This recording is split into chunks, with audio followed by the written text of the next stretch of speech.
자, 이번 시간은 2차 방정식의 근과 계수와의 관계에 대해서 여러분과 공부를 하겠습니다. 자, 근과 계수의 관계는 굉장히 중요합니다. 자, 요거는 자, 앞으로도 계속 쓴다고 생각하면 돼요. 고등학교 1학년, 2학년, 그리고 수능 치는 그날까지 근과 계수와의 관계는 한 번도 빠지지 않고 계속 나온다라고 생각하면 됩니다. 자, 어려운 건 아니에요. 자, 2차 방정식 근과 계수의 관계는 2차 방정식 AX의 제곱 더하기 BX 플러스 C는 제로의 두 근을 알파 베타라고 잡았을 때 요게 실근이든 허근이든 상관없습니다. 어쨌든 근이 두 개 있고 그 두 개를 알파 베타라고 얘기를 할 때 두 근의 합, 알파 플러스 베타는 두 근의 합은 이 녀석의 계수만 가지고 마이너스 A분의 B, 그 다음에 두 근의 곱은 A분의 C로 정리할 수 있다는 게 근과 계수와의 관계입니다. 근과 계수와의 관계. 다시 2차 방정식의 두 근을 알파 베타라고 할 때 이렇게 묻는다고요. 두 근의 합이 뭐야? 두 근의 곱이 뭐야? 이렇게 묻는데 두 근을 구해서 더하거나 두 근을 구해서 곱하지 말고 그냥 계수만 보고 바로 읽어내자라는 게 근과 계수와의 관계입니다. 자, 한번 읽어보죠. 자, x제곱 마이너스 2x 마이너스 5는 제로라는 방정식이 있습니다. 자, 두 근을 알파 베타라고 잡을 때 두 근의 합은 자, 외울 때는 보통 x제곱의 계수로 나누고 부호 바꾼다 이렇게 생각하면 돼요. 마이너스 a분의 b를 얘로 나누면서 부호 바꾼다. 그래서 얘를 나누면서 부호 바꾸니까 두 근의 합은 2가 되는 거고, 그 다음에 알파 베타 두 근의 곱은 그냥 나눠주면 되니까 마이너스 5 이렇게 쓸 수 있다는 얘기입니다. 두 근이 뭔지는 별로 관심 없다고요. 알겠죠? 두 근이 뭔지는 관심 없고 두 근의 합은 2고 두 근의 곱은 마이너스 5다. 이걸 빠르고 정확하게 풀어내겠다는 얘기입니다. 자, 다시 한번 2x의 제곱 마이너스 3x 플러스 1은 제로 이렇게 만들어져 있다면 두 근의 합이 뭐야? 라고 물어보면 나누고 부호 바꾼다. 그래서 2분의 3. 두 근의 곱은 뭐야? 라고 물어보면 나눠준다. 2분의 1. 이렇게 빠르고 정확하게 풀자 이런 얘기입니다. 아시겠죠? 그래서 두 근의 합과 곱을 물어봤을 때 근과 계수와의 관계를 써서 빨리 찾아내자 이겁니다. 자, 그럼 왜 이렇게 되지? 증명을 한번 해보겠습니다. 증명을 한번 해보면 자, AX의 제곱 더하기 BX 플러스 C는 요 방정식의 두 근을 알파 베타라고 한다면 얘가 X 마이너스 알파랑 X 마이너스 베타로 인수분해 될 거라는 거 알겠죠? 이렇게? 뭐 근이 그래야 는 제로라고 쓰면 알파 베타가 만들어지는 거니까. 그럼 최고 차이 계수를 맞추기 위해서 A라고 적어주는 겁니다. 이렇게 A라고 적어주는 겁니다.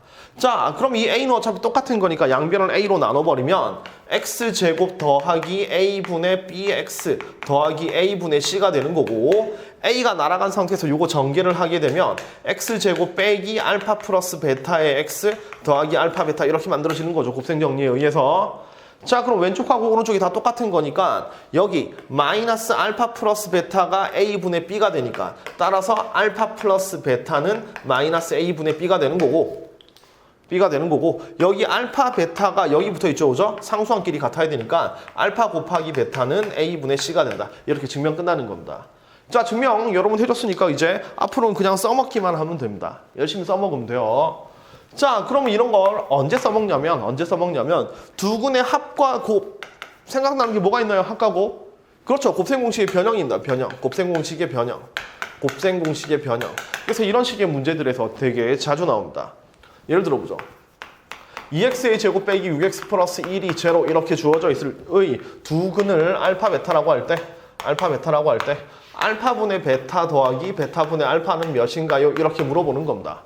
자, 요 녀석은 당연하게 두 근을 구해서 대입해도 되는 거지만 그렇게 안 하겠다는 얘기죠, 그죠? 그리고 이 식을 보니까 뭐로 만들어져 있냐면 알파분의 베타 더하기 베타분의 알파니까 대칭식으로 만들어져 있습니다. 다시 한번 대칭식이라는 건 알파 대신에 베타를 집어넣고 베타 대신에 알파를 집어넣고 베타 대신에 알파 대신에 베타를 집어넣으면 요거랑 식이 똑같죠. 요거 두 개 위치만 바꾸면 되는 거니까. 그래서 알파하고 베타의 위치를 바꿔도 식이 변함이 없는 걸 대칭식이라고 불러줍니다. 그리고 대칭식은 합과 곱을 이용해서 식의 값을 구한다. 이거였죠, 그죠?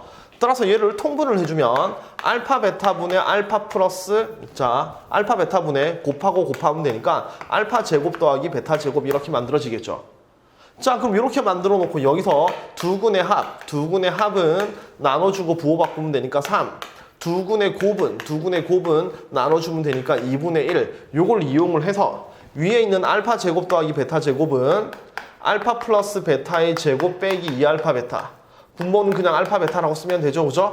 그럼 그 계산 결과 한번 적어보면 알파 플러스 베타가 3이니까 제곱하면 9고 빼기 알파 베타는 2분의 1이니까 빼기 1 되고 밑에 2분의 1 이렇게 묻겠죠, 그죠?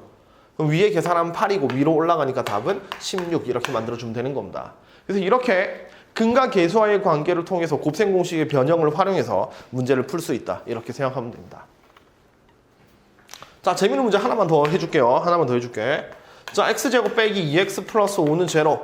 이 두 근을 알파 베타라고 잡았을 때 1 마이너스 알파 곱하기 1 마이너스 베타는 무엇인가요? 이 문제를 한번 풀어봅시다. 자, 뭐 별로 어려운 문제는 아닌데요. 한 두 가지로 풀 수 있기 때문에 여러분에게 좀 표시를 하려고 합니다. 자, 첫 번째 풀이는 그냥 평범하게 근과 계수와의 관계로 풀면 됩니다. 이것도 대칭식이니까 이걸 전개하면 1 마이너스 알파 마이너스 베타 플러스 알파 베타. 그러면 알파 플러스 베타가 2이기 때문에 얘는 1 빼기 2에다가 알파 곱하기 베타가 5니까 플러스 5. 따라서 답은 4 이렇게 표현할 수 있겠죠, 그죠? 간단하게 근과 계수의 관계로 풀면 됩니다. 자, 그런데 개인적으로 두 번째 방법을 되게 좋아하는데요. 요 녀석의 두 근이 알파 베타라는 이 말을 x제곱 마이너스 2x 플러스 5가 x 마이너스 알파 x 마이너스 베타로 인수분해 된다. 이렇게 쓸 수 있겠죠, 그죠? 맞죠? 자, 그럼 이렇게 인수분해를 하고 나면 요 식은 항등식이 되는 거니까 우리는 요 문제에서 1 빼기 알파 곱하기 1 빼기 베타 요걸 풀어야 되는 거잖아요, 그죠? 요걸 풀어야 되는 거니까 이 상황에서 그냥 양변에 x에 1을 대입하면 간단하게 식이 만들어지는 겁니다. 자, 양변에 1을 대입하면 1을 대입해보죠. 1 빼기 2 플러스 5는 우리가 원하는 1 마이너스 알파, 1 마이너스 베타에 대한 식이 만들어지죠, 그죠? 따라서 요 식의 값은 몇이다? 4다. 이렇게 결론을 내릴 수 있는 겁니다. 자, 이 문제 뭐 그렇게 별로 중요한 문제는 아니고요. 어쨌든 근과 계수와의 관계는 두 근의 합과 곱을 두 근을 구하지 않고 금방금방 찾아낼 수 있는 그런 방법이다 라고 생각하시면 됩니다. 아시겠죠?